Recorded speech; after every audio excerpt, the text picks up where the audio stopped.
Empresas Legendarias es un espacio de conversación entre líderes de negocios de la comunidad latina que alzan la voz para contar sus casos de éxito dentro de las industrias comerciales en Estados Unidos. Escúchanos. Bienvenidos a un nuevo episodio de Empresas Legendarias by Brava POS, el espacio donde conversamos con emprendedores que están haciendo una diferencia significativa en sus comunidades. Hoy tengo el placer de contar con una invitada muy especial. Es una mujer comprometida con servir a la comunidad latina en temas migratorios, justamente porque ella en su propia experiencia atravesó situaciones bastante adversas. Ella es Yeigi Linet Lurido Segovia, una colombiana en Estados Unidos que ha dedicado su carrera a ayudar a las personas que atraviesan el complejo proceso migratorio en Estados Unidos, siempre con una pasión por servir sin medidas. Bienvenida, Yeigi, a Empresas Legendarias. Es un gusto tenerte entre nosotros. Muchas gracias, María Consuelo, por la invitación. Encantada. Es un gusto. Yeigi, cuéntame primero que todo, ¿hace cuánto tiempo estás en Estados Unidos? Aproximadamente 3 años. Ya casi completo 3 años de haber llegado aquí a Estados Unidos. ¿Y cómo fue tu llegada a los Estados Unidos? Bueno, yo ingresé por frontera. Ingresé con mi grupo familiar, con mis hijos, mi esposo. Cuando ingresé, mi bebé tenía 3 meses de nacido, mi niña 4 años. Fue una experiencia bastante compleja. No le aconsejo a nadie que la haga, que lo pase.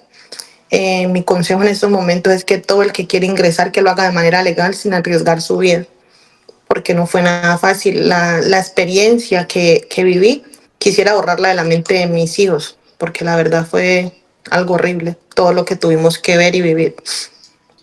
¿Por qué las personas no deben enfrentarse a este tipo de procesos migratorios, Jiggy? Porque inicialmente se empieza corriendo el riesgo de perder la vida. Sí, es jugar al todo por nada. Sabemos que en nuestros países la situación está muy compleja en estos momentos, pero tener que atravesar un país para poder llegar a este, pero que esto dependa tu vida, es súper complicado. En el transcurso de mi viaje o de mi trayecto hacia acá, vi mucha gente morir y las experiencias que han tenido otras personas también han sido bastante difíciles. Vi cómo violaban 2 niños, que la mamá pasó sola y los dejó del otro lado. Quedar solos en la frontera, mi hijo se me estaba muriendo por hipotermia. Tener que ver tantos animales en el desierto y uno decir, bueno, arriesgar tanto, entonces si estamos arriesgando tanto, ya llegamos aquí, pero pues que se note que queremos hacer algo, porque es que es mucho por lo que se pasa como para no querer darla toda ya después de todo lo que se vivió atrás. Pero pues no le aconsejo eso a nadie, que lo haga, ¿no? Oye, Jiggy, cuéntame un poco antes de que comenzara esta travesía, ¿cómo era tu vida en Colombia? Bueno, inicialmente yo soy de profesión auxiliar de vuelo.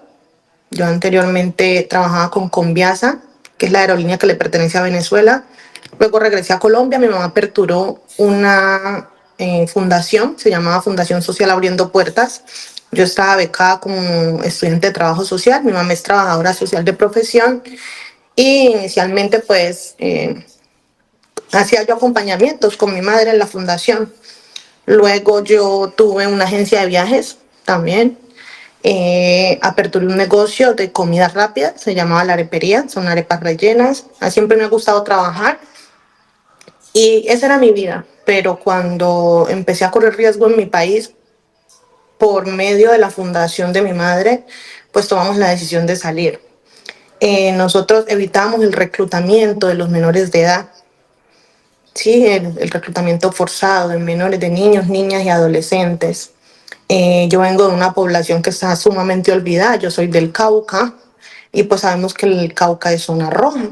Entonces evitábamos que esos niños ingresaran a las Fuerzas Armadas y por eso empezamos a recibir amenazas. Y eso fue lo que nos motivó pues a tener que salir del país. ¿Y cómo comienza la travesía a través, por medio de cómo comienza tu travesía en ese proceso de llegar a Estados Unidos a través de la frontera? Pues inicialmente mi esposo me dijo, no, la única manera es que nos vamos para Estados Unidos, pero yo no sabía cómo se hacía. Sí, de esa manera no sabía. Siempre yo tenía claro de que se hacía por medio de una visa. Y más por mi profesión, siempre quería hacer las cosas bien. Yo decía, no, para viajar a Estados Unidos se necesita una visa. Pero él me decía, no, es que hay otra manera. Y en mi inocencia o en mi ignorancia, pues me dejé guiar y por otras personas que lo están guiando a él. Le decían que no, que simplemente íbamos a atravesar un río que nos daba en las rodillas, que luego alguien nos recibía y ya estábamos del lado de acá. Pero no fue así. Nosotros llegamos a México como turistas, nos hospedamos inicialmente como 3 días en un hotel, luego ya nos llevaron a una casa abandonada donde vimos pues demasiados inmigrantes, niños sin la compañía de sus padres, aguantando hambre, aguantando frío, porque viajamos en una temporada que ya era muy fría. Vimos cómo era el tráfico de drogas, tráfico de personas, o sea, una cosa espeluznante. Eh, También cómo las personas por medio del dinero no dejaban que los demás avanzaran. Entonces se iban acumulando las personas en un solo sitio. Recién había pasado lo del COVID y entonces ese era el temor mío porque yo estaba con un bebé de brazos. Luego de que estuvimos ahí en ese lugar, estuvimos aproximadamente 5 días. De ahí nos llevaron a otro lugar, 9 días más. Y pues fue horrible también ahí. A medianoche, el día anterior que nos dieran salida, llegó Migración México con drones, con de todo. El niño no podía llorar, yo tenía que dejarle el seno toda la noche. Mi hija lloraba, se hizo chichi del susto, de los nervios. Algo horrible. Ese mismo día fue que vimos cómo violaban los niños. Yo viajé con un tío y unos primos y pues ya se iban a meter en problemas, mi esposo también, pues para evitar que los niños sufrieran. Y bueno, ya la gente empezó a quejarse porque mis hijos lloraban. Entonces hablaron con la gente que nos iba a pasar y nos dieron salida ese día como a las 3 de la tarde. Cuando ya veníamos hacia acá, nos dejaron abandonados en el desierto porque estaba en migración a Estados Unidos y nos dejaron hasta las 2 de la mañana, donde solo nos alumbraba la luz de la luna. No había nada más. Fue realmente, o sea, yo me acuerdo y es horrible. Ya cuando pasamos, nos entregamos a las autoridades. Luego llegamos aquí a la ciudad de Houston y me recibió una tía en su casa. Y de ahí empezó pues toda esta odisea y todo eso, este proceso por querer hacer las cosas bien, por decir, listo, ya arriesgué tanto, pero ¿cuál va a ser mi recompensa? Porque he escuchado casos de muchas personas y de mis clientes también, no, me regreso, no aguanté. Pero yo cuando me dicen eso les digo, bueno, evitaste tantas cosas, prácticamente la muerte, la evadiste y ahora te vas dejando todo así, sin nada. ¿Cuál es el riesgo? O sea, si se corre un riesgo, que haya una recompensa. Oye, Yeigi, ¿por qué en un proceso migratorio a través de la frontera es tan importante contar con recursos económicos? Bueno, es súper importante porque aquí los costos migratorios son muy costosos, ¿sí? Valga la redundancia. Un abogado es muy costoso. Inicialmente las personas cuando llegan sin un trabajo, sin un permiso sin una autorización de empleo, sin un social security. Entonces, solventar esos costos no les da como para la calidad de vida que también quiere darse uno. Sí, hay que pagar renta, hay que pagar biles, si a lo mejor tienes que pagar porque te cuiden el niño mientras trabajas. Entonces, el nivel monetario es súper importante. Por eso yo brindo este servicio y como le digo a todos mis clientes, yo no soy abogada, yo no puedo ir a acompañarte a una corte, no puedo representarte, pero puedo ayudarte en el proceso inicial, como ser ese puente de que va a ser un proceso más económico mientras tú tienes tu documentación para poder trabajar de manera legal, porque a nadie tampoco le aconsejo que trabaje de manera ilegal. Entonces trabajas de manera legal y ya cuando tú tengas tu documentación al día, puedes ahorita sí solventar para pagar un abogado y continuar con tu proceso. Aquí hay muchas compañías que son sin ánimo de lucro pero ninguna va a ir a representarte, nadie te va a poner un abogado de manera gratuita. Entonces, la idea es esa, de que al menos con sus recursos la gente pueda pagar algo, al menos para poder tener la documentación legal. Jeggy, ¿por qué tomaste la decisión de certificarte como paralegal a tu llegada a los Estados Unidos? Bueno, esto fue como algo que surgió en el transcurso, ¿sí? Inicialmente empecé a capacitarme en mi caso, porque inicialmente inicié mi proceso yo misma, el de mi grupo familiar. Los recursos no nos daban para pagar un abogado, entonces le dije a mi esposo, no, pues a las manos de Dios, venga, yo lo hago, pero me gusta hacer las cosas bien y de manera profesional. Entonces empecé a estudiar y ahorita sí me arriesgué y realicé mi proceso.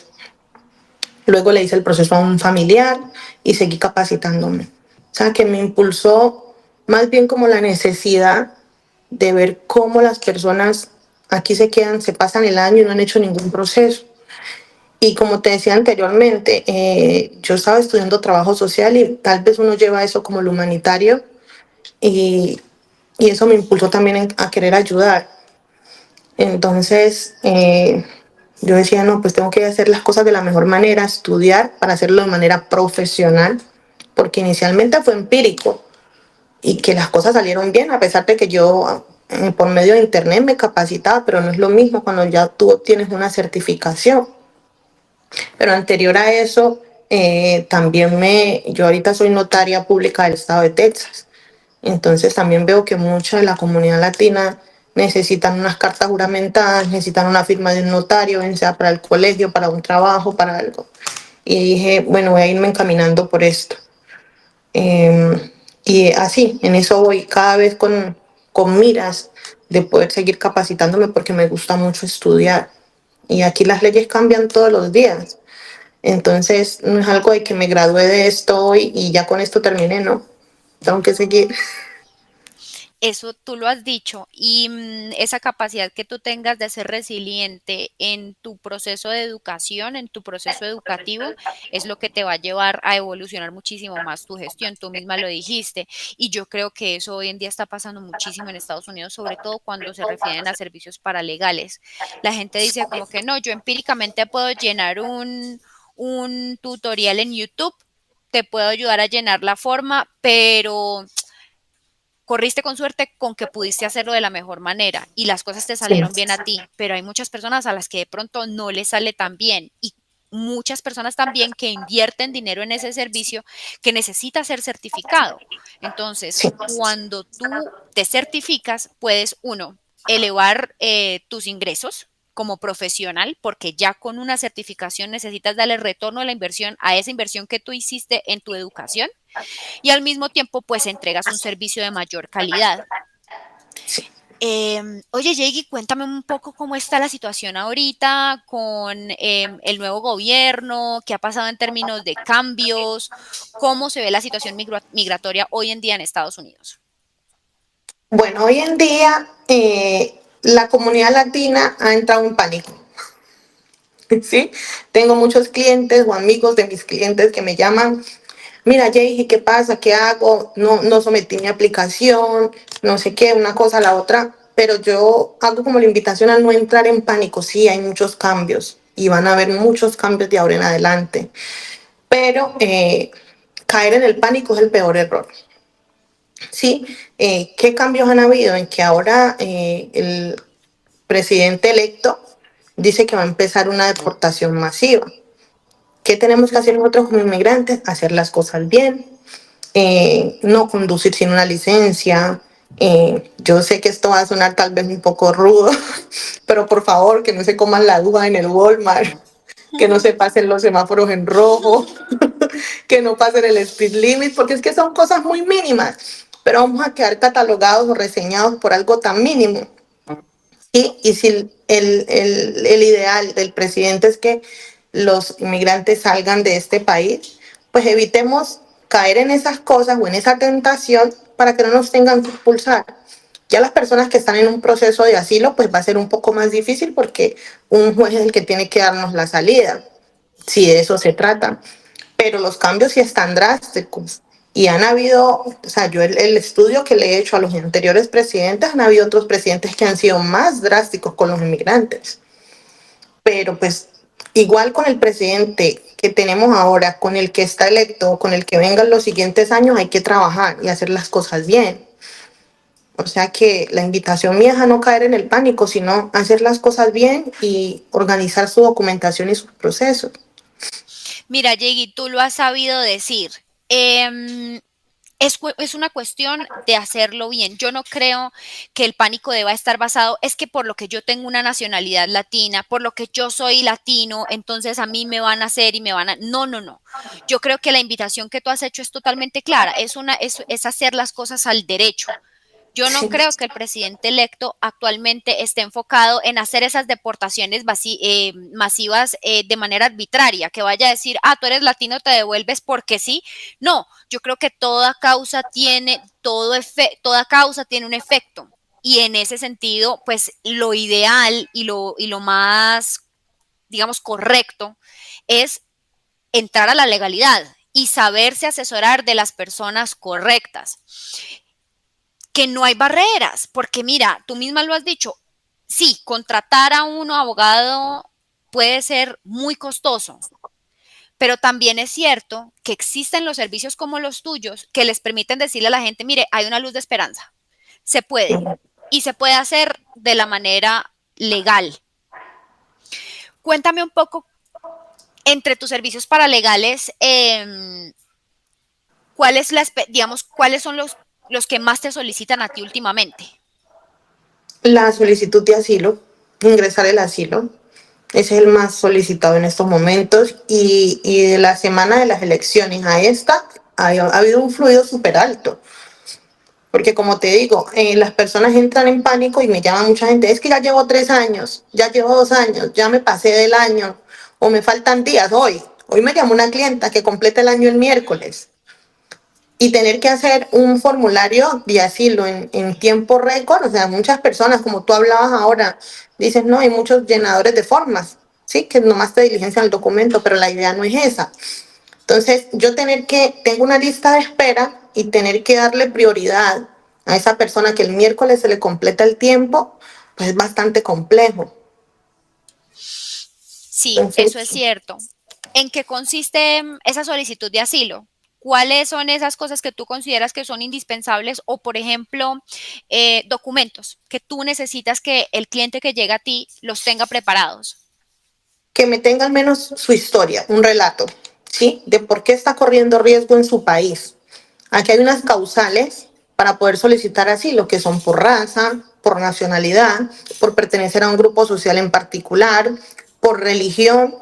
Y entonces, si tu historia o lo que a ti te pasó en el país no está dentro de esas causales, yo le digo a la persona, mira, para poder solicitar un asilo en este país debes de tener una de estas causales y debes especificarme bien en tu historia qué es lo que te sucedió. Adicional a eso, yo envío un cuestionario para que la persona me redacte de manera clara qué es lo que sucedió. O sea, esa es la parte más importante. Luego de eso yo voy a solicitar el pasaporte, si ingresaron con el pasaporte, actas de nacimiento, si tienen niños, actas de matrimonio. O sea, yo pienso que todos los documentos son importantes. O sea, Sí. yo no puedo enviar una solicitud de asilo sin ninguno de esos, porque necesito toda la información, no me gusta enviarlo incompleto. Más o menos, ¿cuánto puede tardar la aprobación de una solicitud de asilo, Yeigi? Años, ¿Y muchos de qué años. depende?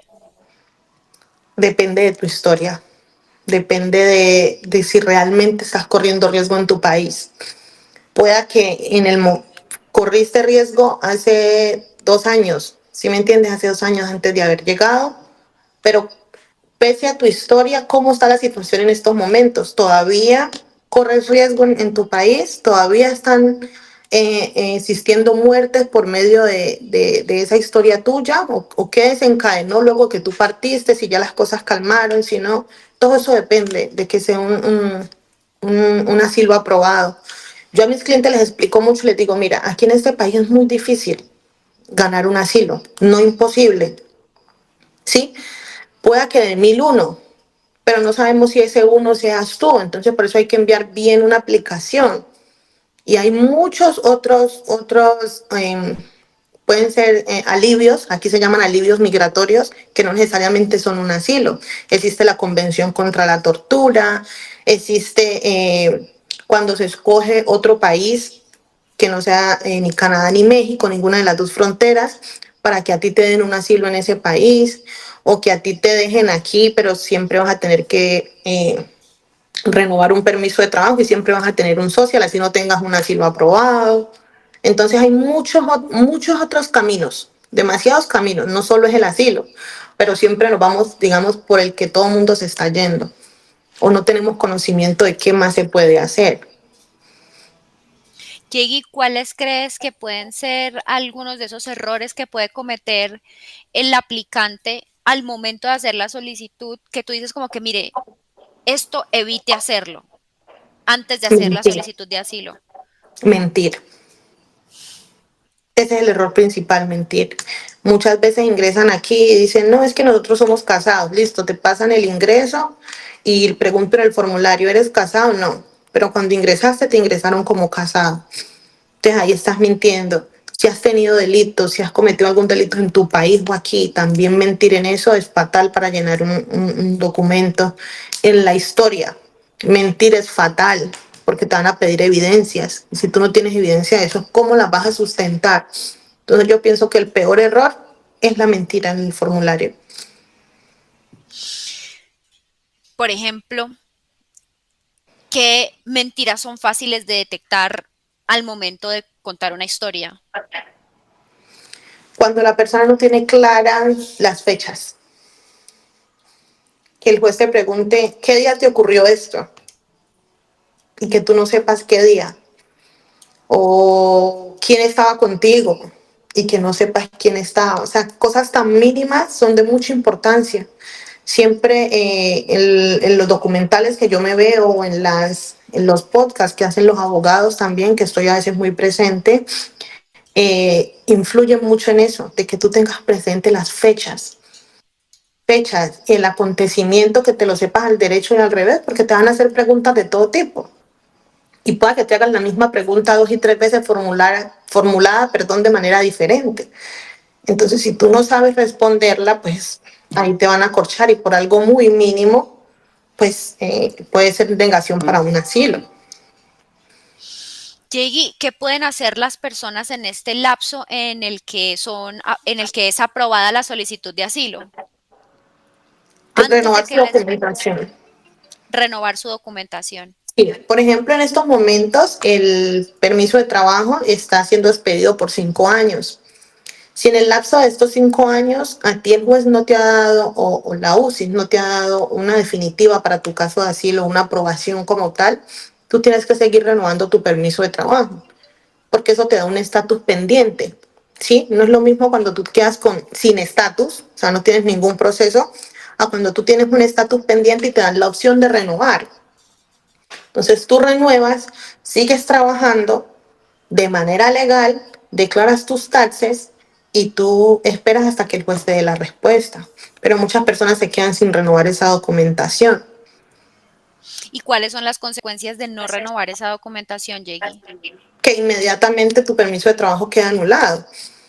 No vas a poder trabajar. Por ejemplo, si estás en una compañía y suspendiste contrato, perdón, con esa compañía y en 2 meses quieres aplicar a otra, vas con ese documento y el documento está vencido. Aquí hay una página donde se verifica. Entonces van a verificar tu documentación y va a estar vencida, no está renovada y pues no te van a poder emplear. Que eso muchas veces suele ser algo bastante difícil de controlar en Estados Unidos, ¿no? Porque también existe aquella persona facilista que dice, ok, se me vencieron los papeles, no hay mayor trascendencia, puedo seguir trabajando con cash, por cash. ¿Qué le Sí, puede decir un especialista en paralegal a este tipo de personas diciéndoles como que, oiga, venga, hay que hacer las cosas al derecho, por cuáles pueden llegar a ser esas consecuencias de, por ejemplo, seguir trabajando en cash? Bueno, no tanto que las consecuencias sean seguir trabajando en cash. Las consecuencias son de que si ya, por ejemplo, habías emitido una licencia de conducir, ella se te va a vencer porque ya va a estar amarrada a tu permiso de trabajo y a tu social. Cuando nos expiden un social, él va atado, él tiene una anotación arriba que dice que es solo apto con el documento de autorización de empleo. Entonces vas a quedar sin nada. Si te detiene la policía, pues vas a tener licencia vencida. Si te piden un documento, tu documento está vencido. Es que automáticamente se detiene todo. Entonces, la consecuencia mayor es esa, de que quedas sin documentación. Ahí sí es el llamado indocumentado, así tengas un proceso en la corte, que no tienes que mostrar.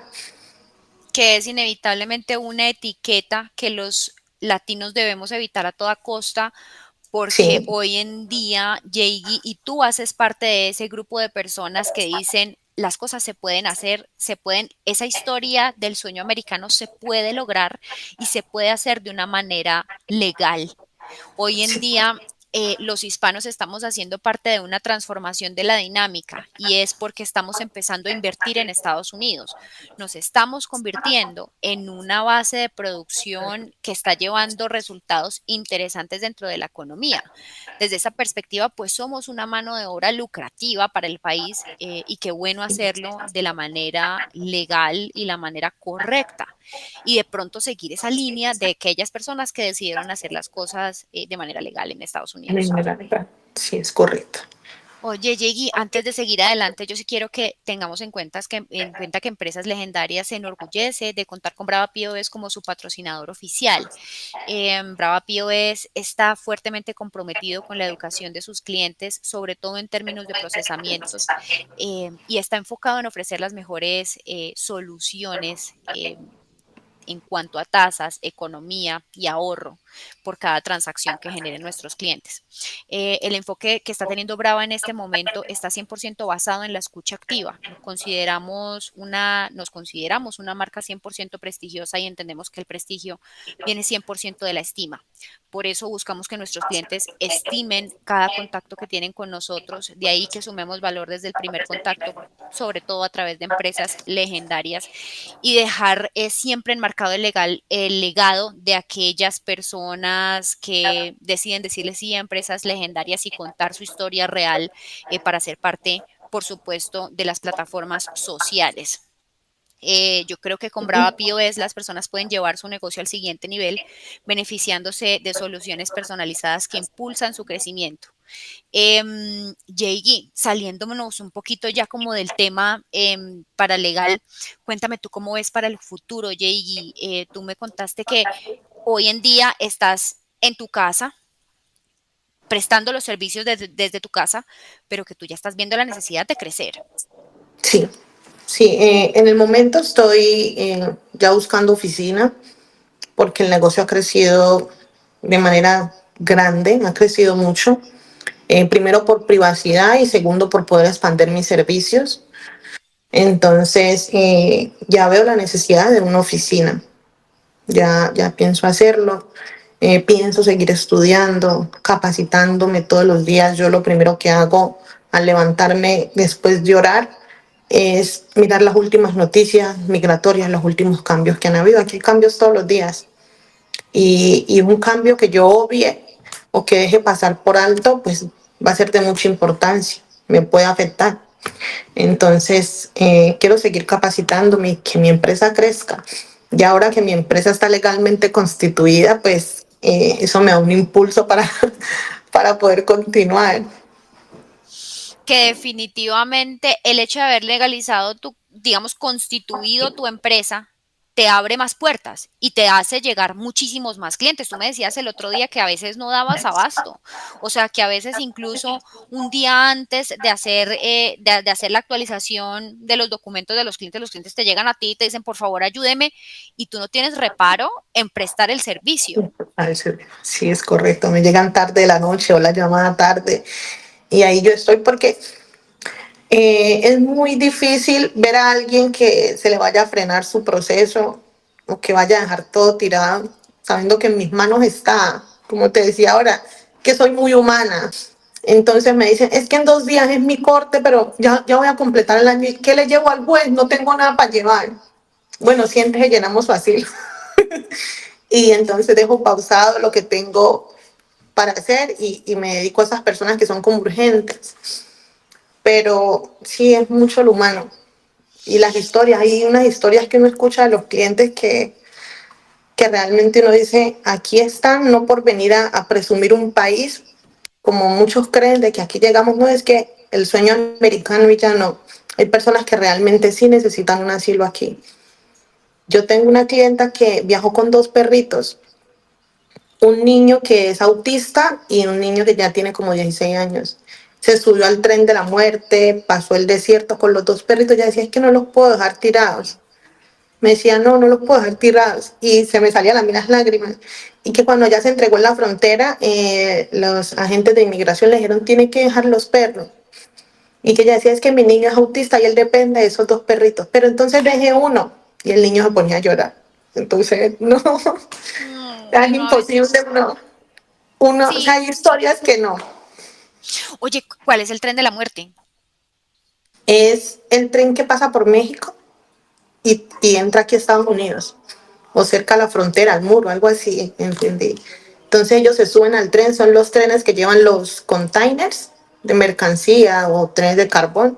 Ellos se meten a esos contenedores o se suben y ahí pasan 6, 7 días ahí subidos y el tren no se detiene. Entonces le dicen el tren de la muerte porque él va súper rápido y nunca se detiene, solo hasta llegar acá o se tiran ellos en el camino. Muchas personas pierden sus extremidades o pierden la vida.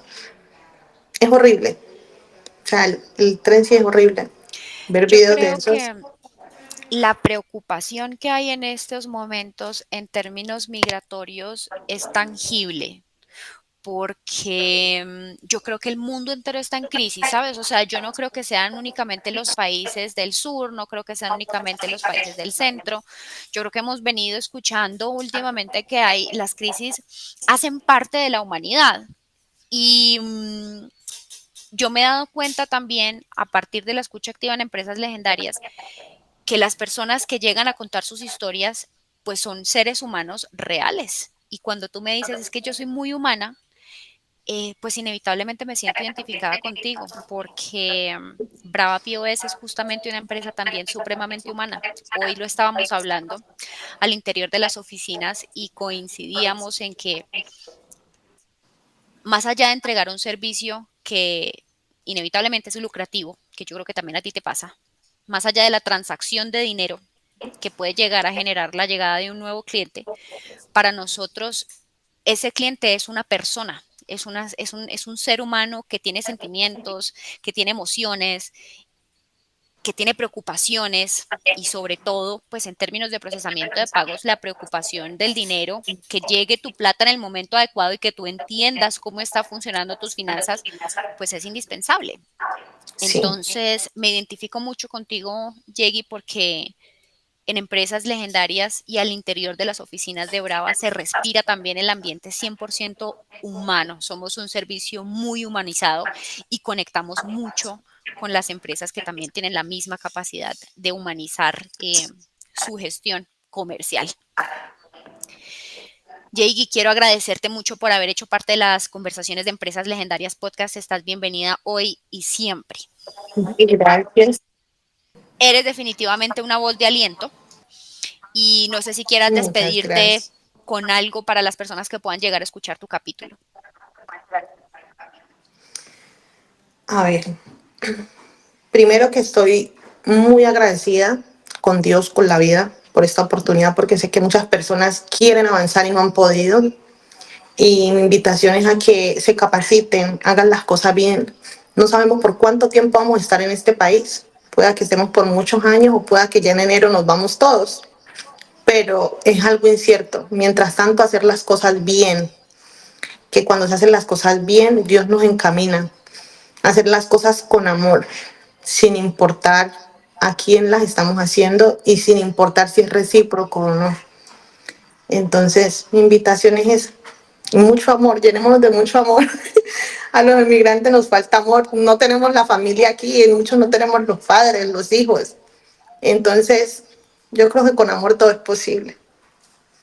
Con amor sucede la colaboración, que eso también es otro de los pilares de aquellas personas que saben crecer de manera efectiva en lugares extranjeros.